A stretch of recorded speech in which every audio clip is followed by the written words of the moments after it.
Augustine of Hippo, whose death in the year 430 the Church commemorates on the 28th of August each year, was a noted philosopher who was dramatically converted to Christianity and became perhaps the most significant of all Christian theologians since St. Paul. To him we owe significant treatments of such diverse subjects as the Trinity, original sin, and the just war. He was a man who struggled with his longings, famously praying, "Lord, make me chaste, but not yet." Some of his most profound writings consider the relationship between our wayward desires, our desire for God, and God's overwhelming desire for us.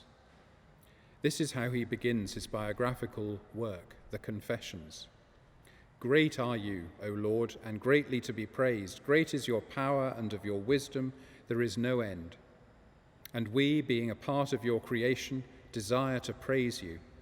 You move us to delight in praising you, for you have formed us for yourself, and our hearts are restless till they find their rest in you." Henry Bramma was born in 1936 and was for many years Director of Music at All Saints Margaret Street. Here's his setting of an excerpt from Book 10 of the Confessions, "Late Have I Loved Thee."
Augustine helps us see that the alternative to restless, destructive desire isn't the cessation of desire, because desire is integral to discipleship. Resting in God is not static. In a wonderful passage, Augustine talks about the way God stretches our desires. He says the entire life of a good Christian is a holy desire. What you desire, however, you don't yet see, but by desiring you are made large enough so that when there comes what you should see, you may be filled. For if you wish to fill a purse, and you know how big what you will be given is, you stretch the purse, whether it is made of cloth or leather or anything else. You know how much you are going to obtain, and you see that your purse is small. By stretching it, you make it that much larger. This is how God stretches our desire through delay, stretches our soul through desire, and makes it large enough by stretching it. This is our life, to be exercised through desire. Here's one of Augustine's most famous prayers, set by Richard Shephard, who died earlier this year.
Augustine's words on desire are so helpful because they encourage us that if we long for the wrong thing or the wrong person, the problem is not that we desire the wrong thing too much, but that we desire the right thing too little. Trying to eradicate desire is not only pointless and doomed, it's not even desirable, because by diminishing our desire in general, we take away the most passionate way we open our lives to God. Augustine then connects our desire with the heart of prayer. He says, "This very desire of yours is your prayer, and if your desire is continual, your prayer is continual too. If you do not want to cease praying, do not cease longing. Your unceasing desire is your unceasing prayer. You will lapse into silence if you lose your longing." Here's Moses Hogan's setting of the spiritual, "Let the heaven light shine on me."